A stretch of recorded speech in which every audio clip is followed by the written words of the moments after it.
마니TV입니다. 안녕하세요. 오늘 제가 색다르게 보드판 앞에 섰습니다. 지난번에 제가 행안부 그리고 농식품부에서 빈집 관련 정책회의를 하는데 참여를 했었는데요. 계속 그냥 두면 좀 다 잊어버릴 것 같아서 오늘 거기에 대한 내용을 좀 정리를 해두려고 합니다.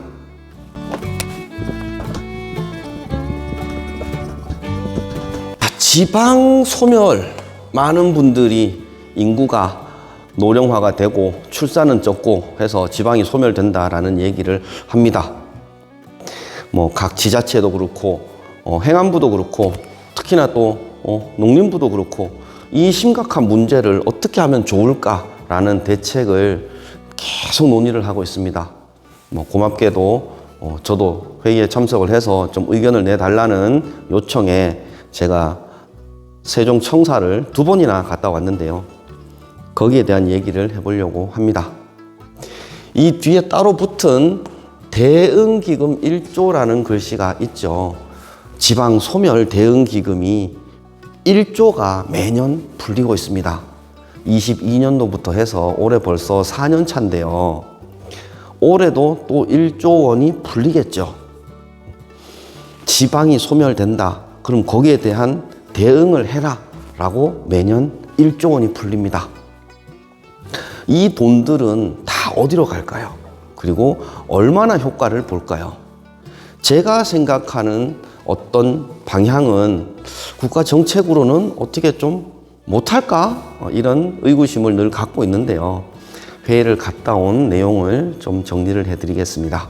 거의 5년마다 한 번씩 인구 통계 조사를 하죠. 그렇게 해서 빈집도 조사를 하고 인구도 조사를 하고 그렇게 해서 얼마나 줄었고 얼마나 늘었고 빈집은 또 어떻게 돌아가는지 이런 거에 대한 실태 조사를 합니다. 안타까운 것은 그렇게 정기적으로 실태 조사를 하는데 이 조사를 한 자료를 가지고서 현장에서 빨리빨리 활용을 못하고 있다. 돈은 돈대로 써서 어떻게 정리를 하는데 그거를 자료를 그냥 참고 자료, 보고용으로만 쓰고 있지 않나 이런 생각을 하게 됩니다. 공무원 사회 내부적으로도 이게 어디까지가 내일이냐에 대한 어떤 정리가 없어요. 그래서 그런 부분이 좀 어려운 것 같습니다. 실제로 빈집이 얼마나 많은지 집계를 내는 거는 지자체에서 용역을 해서 집계를 내기도 하고요. 한국부동산원에서 집계를 내기도 합니다. 그렇게 해서 발표를 똥 하면 빈집 현황, 빈집 통계 자료 이렇게 내면 통계청에서 이거는 우리가 통계를 낸 게 아닌데 왜 통계라는 표현을 쓰냐 이제 이런 식으로 어떤 자기네들의 일이다 이건 아니다 이런 경계가 모호하다 보니까 어느 하나 발벗고 나서는 그런 어떤 팀이 없다 내지는 부서가 없다 이런 인상을 받았습니다. 그러면 TF팀을 만들든가요. 1조 원 이게 얼마나 큰 돈입니까? 저는 1억도 없는데 1억이 10,000개나 있어야 1조 원입니다. 엄청나게 큰 돈 아닙니까? 그러니까 이 돈을 가지고서 어디에다 쓸까 도대체. 인구 소멸 지수가 높은 지역에다가 사업 계획서를 받아서 적게는 6, 70억, 많게는 200억까지도 지원이 됩니다. 이거는 지자체를 운영하는 예산이 아니라 별도의 돈이에요. 별도의 돈. 그러니까 오로지 소멸 대응하는 기금으로만 써라라는 취지로 내려보내주는 예산이죠. 근데 이 돈이 사실상 별로 효과 있게 쓰여지지는 않고 있는 게 현실입니다. 매스컴을 통해서 본 바로는 인구 소멸 대응 기금이 매년 쓰기는 다 쓰는데 효과는 안 나타난다는 거죠. 왜 그럴까를 생각을 해보면 가정을 하고 만이군이라는 곳이 있다고 칩시다. 만이군, 이 군의 소멸 대응 기금이 만이군, 여기 군수는 김경만 씨가 군수겠죠. 만이군의 소멸 대응 기금이 예를 들어 70억이 내려간다고 봅시다. 이런저런 공사를 하겠다고 70억이 내려갔다고 보면 이 70억을 어디에다 쓸 것인가? 사실상 이 70억이 소멸 대응하는 기금으로 쓰이기보다는 그 지자체의 어떤 공사 개념, 예를 들어 뭐 큰 문화센터를 짓는다.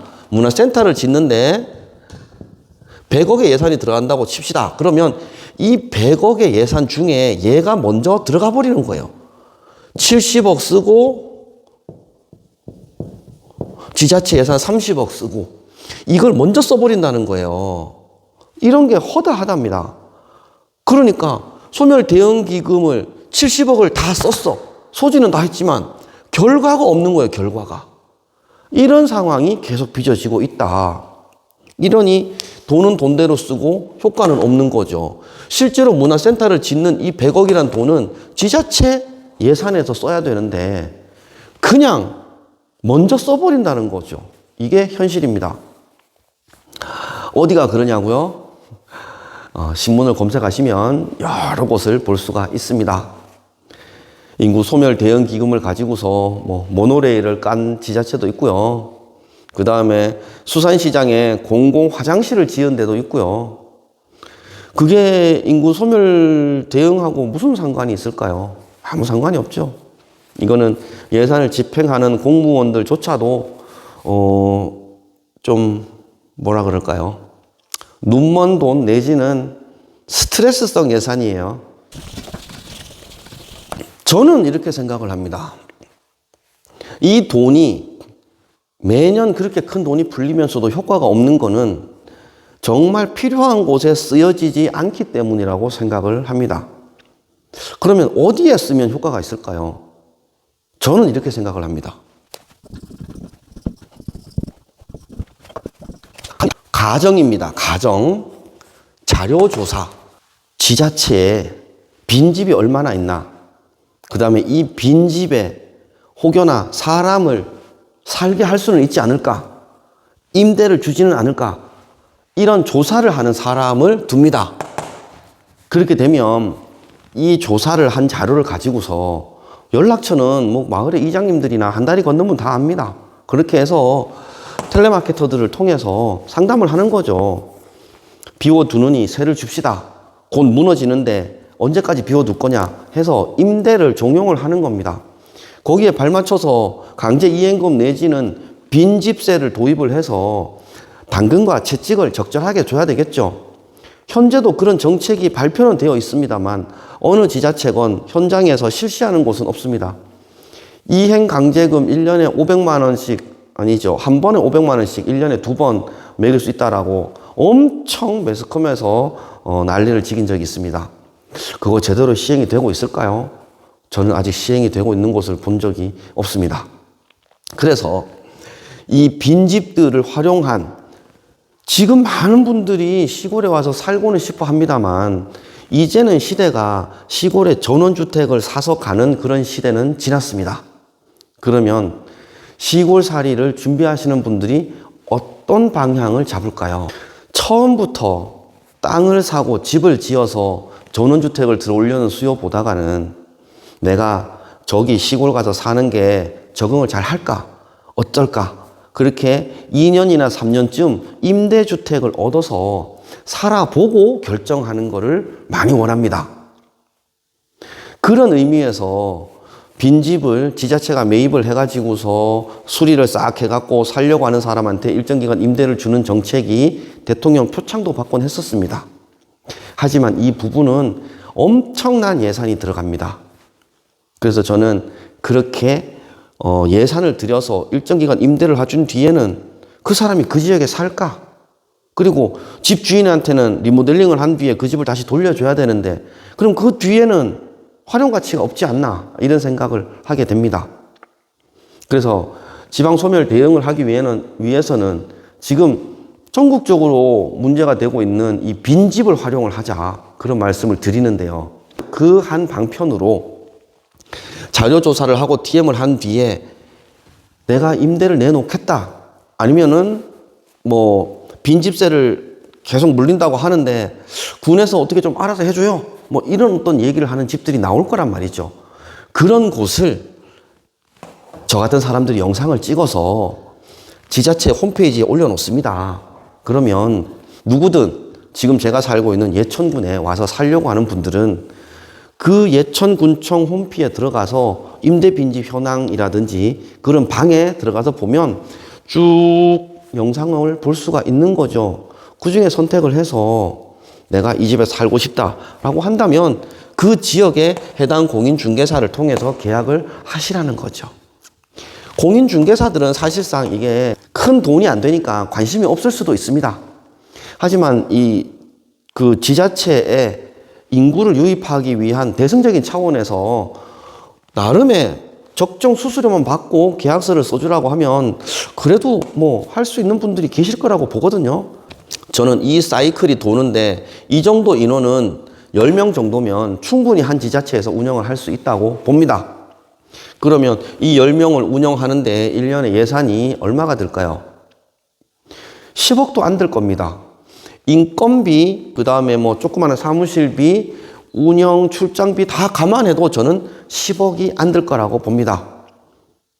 아까 예를 들었지만 70억을 들여서 문화회관 하나 짓는 곳에 다 몰빵을 할 게 아니라 이렇게 돌리면 그 지역에 와서 살려고 하는 분들이 조금은 쉽게 접근을 할 수 있지 않겠어요?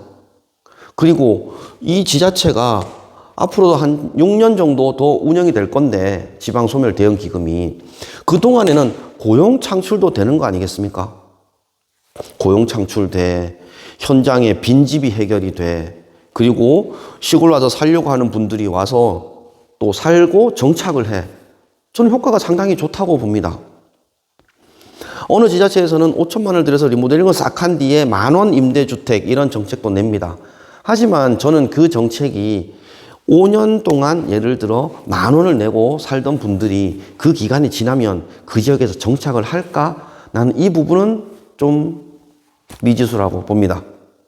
임대주택을 냈을 때 수리를 예를 들어 2년 계약을 하든 5년 계약을 하든 나도 시골에서 살 수 있을지를 테스트하는 기간이 필요하단 말이죠.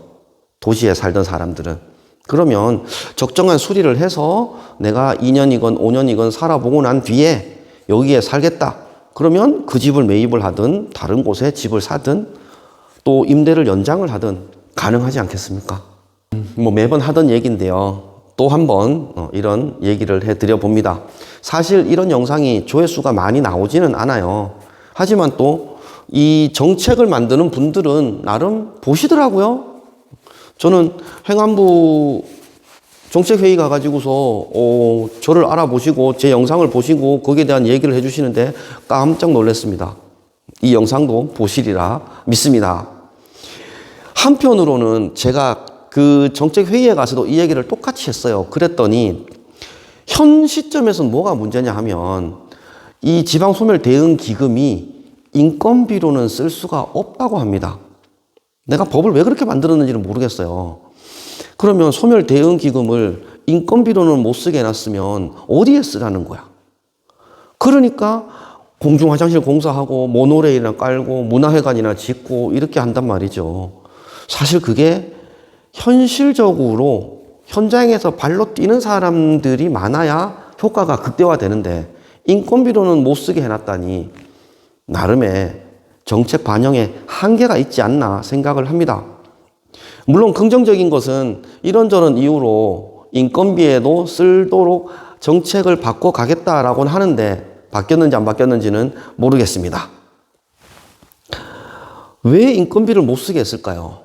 뭐 부정취업이나 아니면 뭐 자금 유용 뭐 이런 것 때문에 높아심에서 그랬을까요? 뭐 이런 거 무서워서 못하고 저런 거 무서워서 못하면 지금도 어차피 돈은 돈대로 쓰고 효과는 없습니다. 그럴 바에는 인건비로 쓰게 해가지고서 그 지역에 뭐 10명이 됐든지 30명이 됐든지 고용 창출이라도 되면 그것 또한 효과이지 않을까요? 시골살이를 준비를 하시는 분들, 내가 시골 내려가 살 때 어떤 정책이 있을까? 나는 그 정책에 어떤 혜택을 받아서 나도 뭔가를 할 수 있을까? 이런 거를 알아보시다가 보면 참 실망하는 경우가 많습니다. 왜 그러냐 하면 뭐 다 청년 정책밖에 없어요. 나이 든 것도 서러워 죽겠는데 청년 정책밖에 없어. 그러면 청년들을 지방으로 끌어들이기 위한 방안을 모색을 한다라고 생각은 들겠지만, 나도 아직 팔팔하고 힘쓸 수 있는데 왜 우리 나이 때는 혜택이 없지? 이런 생각을 하게 됩니다. 대부분의 지자체가 청년 정책을 많이 해요. 출산율이 0.7%밖에 안 되는데 그래도 젊은 인구들을 들여와야 결혼해서 애도 낳고 할 게 아니냐, 뭐 이런 생각을 하게 됩니다. 그러다 보니 모든 정책이 젊은 정책으로, 젊은이들 위한 정책으로 갑니다. 근데 그런 이유도 있지만 수치상으로는 이 소멸 위험 지수, 모든 통계 보고서에 물론 뭐 출생도 적게 해, 고령화도 돼, 그러면 이제 어떻게 가야 되냐라고 모든 거에 이 소멸 위험 지수를 내서 정책에 반영을 합니다. 그렇다 보니 이건 도대체 뭔 얘기야 이거죠. 이게 어떻게 수치가 나오냐 하면 20세에서 39세 여성, 가임 여성이라고 합니다. 가임 여성 나누기 65세 이상 노인을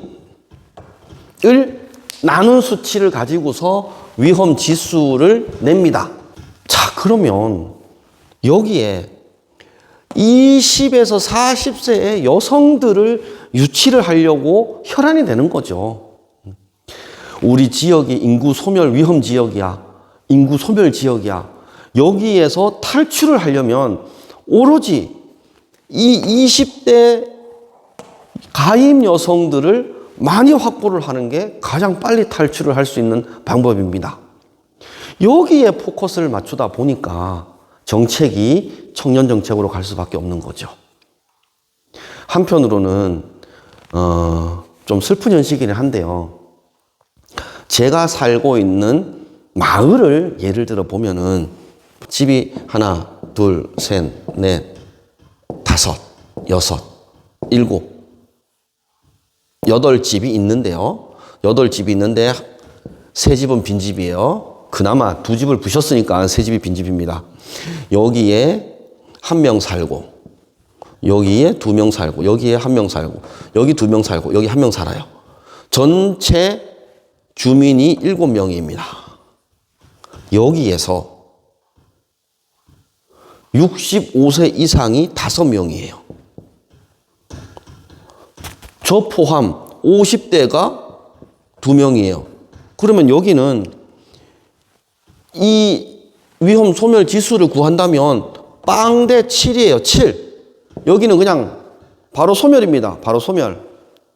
근데 이렇게 낼 게 아니라 저는 뭘 말씀을 드리고 싶은가 하면 빈집이 3개가 있단 말이죠. 3개가. 그러면 여기에 50대든 60대든 살려고 하는 사람들을 계속 유입을 시키면 빈집도 활용이 되고 지방도 소멸이 되지 않죠.